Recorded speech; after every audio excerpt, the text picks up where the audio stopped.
Welcome to our channel. నేను Naveen. The Kerala story 2 సినిమాకి సంబంధించి విడుదలకి ఒక్కరోజు ముందర కోర్టు ఎందుకు స్టే ఇచ్చింది, ఆ సినిమాను చూసినటువంటి సెన్సార్ బోర్డ్ ఏ నిర్ణయం తీసుకొని ఓకే చెప్పింది, కానీ లాస్ట్కి చొరకలు పడి సినిమా ఆగిపోయే పరిస్థితి ఎందుకు వచ్చింది, ప్రస్తుతం ఇదే టాపిక్ గురించి మనతో మాట్లాడడానికి సినీ అనలిస్ట్ శ్రవణ్ గారు ఉన్నారు. సార్తో మాట్లాడదాం. సార్ నమస్తే. నమస్తే అండి. సినిమా ఒక్క రోజు ముందు అంటే భారీగా ప్లాన్ చేసుకున్న తర్వాత సెన్సార్ బోర్డు కూడా ఓకే చెప్పిన తర్వాత హైకోర్టు చొరకలు పెడుతూ సెన్సార్ బోర్డుని కూడా చొరకలు పెడుతూనే సినిమా ఆపేయాలి ఉన్న పళ్ళంగా అన్న ఈ నిర్ణయం తీసుకోవడానికి కనుక కారణం ఏంటంటే? ఖచ్చితంగా అండి, ఈ దేశంలో మత సంబంధించిన అంశాల విషయంలో, సున్నితమైనటువంటి అంశాల విషయంలో ఈ మధ్య బాగా చర్చ జరుగుతూ ఉంది. ఈ చర్చ ప్రొవోకింగ్గా ఉంటుంది. ఎట్లా ఉంటుందంటే, ఒక మతాన్ని టార్గెట్ చేసి ఇంకో మతం వాళ్ళు, లేదా ఇంకో మతాన్ని టార్గెట్ చేసి మరొక మతం వాళ్ళు తప్పుడు ప్రాపగండంతో, ఫాల్స్ ప్రెస్టేజ్ తోటి ఈ ప్రొవోక్ చేసేటువంటి విధానం చాలాసార్లు నుంచి చూస్తూ ఉన్నాం. మరి ఈ మధ్యకాలం 2014 ఎప్పుడైతే నరేంద్ర మోడీ గారు 2002లో తర్వాత ప్రధానమంత్రి అయిన తర్వాత, 2014లో ప్రధానమైన తర్వాత ఎప్పుడైతే ఈ కొత్త శాఖం వీళ్ళంతా ప్రారంభమయ్యారు, అప్పటి నుంచి కూడా ఈ మోడీ పరివారు ఒకవైపు, అవతల నుంచి ఇంకొక మతస్థులు, ముస్లిం మతస్థులు ఒకవైపు ఈ దేశ సార్వభౌమాధికారి కానీ ఈ విధానాన్ని కానీ కొంచెం విచ్ఛిన్నం చేస్తుందని చెప్పవచ్చు. ఆ మధ్యకాలంలో వాళ్ళు గుజరాతీ ఫైల్స్ అని ఒక సినిమా తీశారు, వీళ్ళేమో కేరళ ఫైల్స్ అని ఒక సినిమా తీశారు. ఎవరేం చేసినా ప్రాపగండాల మీద చేస్తున్నారు. ఈ దేశం మీద మత సంబంధమైన ఉగ్రవాదులు ఉన్నమాట వాస్తవం, వాళ్ళ నుంచి ప్రమాదం ఉన్నమాట వాస్తవం. అయితే అందరి వల్ల కాదు, కొందరు పిడికిడి వ్యక్తుల మధ్య జరుగుతున్నటువంటి ఆ తప్పుడు ఆలోచన విధానం వల్ల యావత్ దేశం అంతా ఇబ్బంది పడుతుంది. ఇవన్నీ ఒక అయితే ఆ మతాన్ని టార్గెట్ చేస్తూ రకరకాలైన ప్రాపగండాలు చేస్తున్నారు. అంటే కొంత నేరం జరుగుతున్నా ఒకరు జరిగితే అందరూ జరిగినట్టుగా చెప్తూ ఈ మధ్య లవ్ జిహాద్ అనే ఒక కార్యక్రమాన్ని వాళ్ళు ముందుకు తీసుకొచ్చారు. ప్రతి విషయంలో హిందూ అమాయక అమ్మాయిలని ముస్లిమ్స్ ప్రేమ పేరు మీదలో ఉంచి లాక్కొని, లేదా ప్రేమ పేరు మీద మోసం చేయడము, పెళ్లి చేసుకుని వదిలేయడం, లేదా బెదిరించి డబ్బులు వసూలు చేయడం అనేది ఒక మిషన్గా పనిచేస్తున్నారనేది వాళ్ళ ప్రధానమైన ఆరోపణ. ఇట్లాంటి కార్యక్రమంలో ఈ లవ్ జిహాద్ విషయంలో కేరళ రాష్ట్రం అధికంగా ఉందని, ఒక 3000 హిందూ మహిళలు వాళ్ళ ఈ లవ్ జిహాద్ వల్ల బలయ్యారంటూ చాలాసార్లు వాళ్ళు ఈ మోడీ పరివారు వివాదాలు అయితేనో లేదా ఆర్గ్యుమెంట్ అయితే చేస్తూ ఉన్నారు. అలాంటి అంశాన్ని తీసుకొని, ఆ సున్నితమైన అంశాన్ని తీసుకొని ఒక అమాయకులు అయినటువంటి హిందూ మహిళ ఒక ముస్లిం వ్యక్తి ప్రేమ పేరు మీద జరిగినటువంటి లవ్ ట్రాక్ కథని, అంటే అక్కడ తెర మీద చూపిస్తున్నట్టు మాత్రం ఒక అబ్బాయి అమ్మాయి, ఎందుకంటే చాలా చిత్రాలు వచ్చాయి, పేదమ్మాయి ధనవంతుడు, ధనవంతుల అమ్మాయి పేదవాడు, ఇట్లా ఏవో కథాంశాలు ఉంటాయి. ఒకవేళ కులాంతర వివాహాల విషయంలో కూడా చాలా సినిమాలు వచ్చాయి, మతాంతర విషయంలో కూడా వచ్చాయి. కానీ ఈ తీర్చిన విధానం చెప్తున్న సందేశం వెనక ఏంటంటే, ఈ మోడీ పరివార్ యొక్క ఈ లవ్ జిహాద్ని ఎస్టాబ్లిష్ చేసే ప్రయత్నమే ఉంది.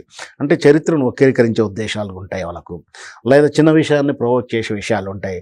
సున్నిత అంశాలను ఇంకా ఎక్కువ, అంటే నిజాలే కావచ్చు, ఆ అంశం నిజం కావచ్చు, కానీ నిజమైన ఆ అంశాన్ని పదే పదేను చెప్పడం వల్ల ఈ దేశంలో కానీ ఎక్కడ ఏ రాష్ట్రంలో కానీ సున్నిత అంశాల వల్ల మత సామరస్యం దెబ్బతినే ప్రమాదం ఉంటుంది.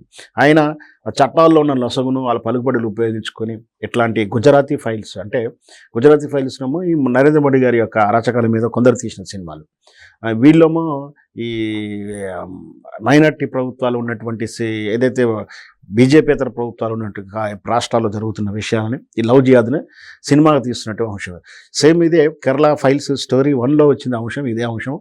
అయితే ఇప్పుడు దాని సీక్వెల్గా 2 కూడా తీస్తున్నారు. కేరళ ఫైల్స్ కూడా చాలా వివాదాలు అయింది. ఇప్పుడు 2 కూడా నిన్న ప్రీలీజ్ ఇవ్వటప్పుడు కూడా ప్రశ్నల విషయంలో డైరెక్టర్లు, ప్రొడ్యూసర్స్ చాలా ఇబ్బంది పడ్డ తీరు కూడా మనం సోషల్ మీడియా చూస్తూ ఉన్నాం. అసలు జరిగిన సంఘటన అని చెప్తారు, మళ్ళీ కాదంటే ఎక్కడ జరిగిందంటే అక్కడ జరగలేదు అంటున్నారు. మొత్తం మీద వాళ్ళు జరిగిన సంఘటన అంటారు, తీరా చెప్పేస్తే కల్పిత కథలని చెప్తుంటారు. స్టేజ్ మీద పబ్లిసిటీ వీటిలో వాళ్ళ జరిగిన కథలని చెప్తుంటారు. తెలుగు చూస్తే కేరళ రాష్ట్రం జరిగిన దానికి మరి కేరళ ఫైల్స్ అని ఇక్కడ తెలుగులో ఎందుకు తీస్తున్నారు అని కూడా ప్రశ్నించారు. లేదు, ప్రతి దేశంలో జరుగుతున్నప్పుడు ఇది పాన్ ఇండియా సినిమాకి ఎందుకు తీస్తలేరని కూడా అడుగుతున్నాం. అంటే వాళ్ళకు ఏం చేస్తున్నారో, ఎలా చేస్తున్నారో కదా, ముందు సినిమా తీసి ప్రాపగండం చేయాలని ఒక పాయింట్ ఆఫ్ వ్యూ లేకుండా వ్యవహరిస్తున్న తీరు మనం చూస్తున్నాం. సరే, ఈ విషయంలో నిన్న చర్చ జరుగుతున్న విషయంలోనే మరొక ఔత్సాహికుడు ఎవరో కోర్టులో కేసు వేశారు.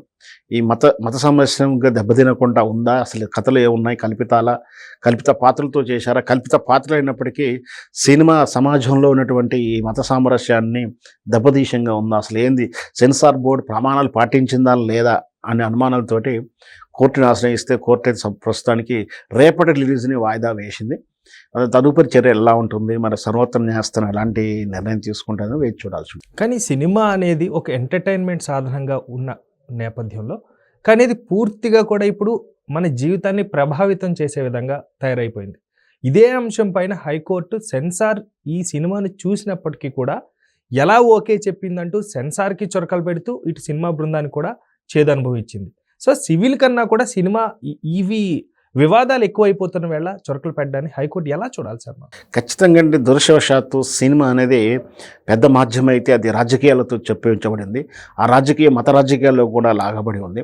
అంటే సినిమాను సినిమాలా కాకుండా సినిమాను కాల్పిక కథలతోటో యథార్థ కథలతో సినిమా తీసి ప్రేక్షకులకు ఆనందాన్ని ఇవ్వాలి లేదా సందేశాన్ని ఇవ్వాలి. కానీ దురదృష్టవశాత్తు ఈరోజు ఏమైందంటే ఆ సినిమా కథను తమ రాజకీయ ప్రయోజనాల కోసం వాడుకుంటూ రాజకీయ ఉద్దేశాలను ఆపాదిస్తూ రాజకీయాలతో సినిమా చేయడం అనేది ఒక రాజకీయ వ్యక్తిని ఒక రాజకీయ పార్టీని విమర్శిస్తూ కథతో సినిమా తీయడం, ఆ క్యారెక్టర్ పేర్లు పెట్టడం లేదా సెటైరికల్గా చెప్పడం. ఒక స్టార్ హీరోలు ఉన్నటువంటి హీరోలో కూడా తమకిష్టమైనటువంటి పార్టీకి దాన్ని గూడిగం చేసేలానో లేదా తమకు ఇష్టం లేని వ్యక్తులను ఇండైరెక్ట్గా సెటైర్లు వేయడం, పాటలు పాడడం, క్యారెక్టర్ పేర్లు పెట్టడం ఇవన్నీ కూడా ఈ మధ్యకాలం చూస్తూ ఉన్నాం.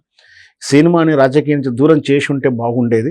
కోర్టులు జోక్యం చేసుకున్న తాత్కాలికమే అవుతుంది, లేదా ఈ కోర్టులు కూడా తమకు పరిధే ఉంటుంది. అంటే సెక్షన్లు ఇవన్నీ ఉంటాయి కాబట్టి చట్టం లొసుగులో వీళ్ళు తప్పించుకొని చూస్తున్నారు. ఇట్లాంటి సినిమాలు ప్రజలకు రిజెక్ట్ చేస్తే అంటే సినిమాని సినిమాలు కాకుండా ఇట్లా మత విషయంలోనూ రాజకీయాల విషయంలో చూపిస్తే సినిమాను బైకాట్ చేసేలా ప్రేక్షకుడు కూడా లేదా జనం కూడా తయారైతేనే ఇట్లాంటి సినిమాలు చట్టాలు ఎన్ని చేసినా దొంగచాటుగా వీటిని మళ్ళీ తీసుకొచ్చే ప్రయత్నం చేస్తుంటారు. కానీ అయినా కోర్టులు తమ పరిధి మేరకు సూచనలు చేస్తుంటాయి, మెటకాలు వేస్తూనే ఉంటాయి, గైడ్ లైన్ ఇస్తూనే ఉంటుంది. అయినా కూడా ఎప్పటికి కూడా మెరుగ్గాని ఇంకో దొంగతనం ఇంకో ఎలా చేయాలని చూస్తుంటాడు. సో అట్లాగే అందుకని నేనేమంటున్నానంటే ఇట్లాంటి చిత్రం రాకుండా అంటే వినియోగదారుడు అంటే దాని ఇక్కడ సినిమా ప్రేక్షకుడు అలాంటి వాటిని రిజెక్ట్ చేస్తూ అంటే సినిమాని అసలు ఆదరించకుండా ఉంటే ఇట్లాంటి సినిమాలు మళ్ళీ మళ్ళీ రావు అనేది నా ఉద్దేశం. సో ఒక్కసారిగా ఈ తీర్పుతో కంగు తినటువంటి సినిమా బృందం ఎలా స్పందించబోతుందండి? ఖచ్చితంగా వాళ్ళు ముందే ఊహించారు. కానీ సినిమా కాంట్రవర్షన్ తోటి వివాదంతోటి సినిమాకి హైప్ వస్తుందని అనుకున్నారు.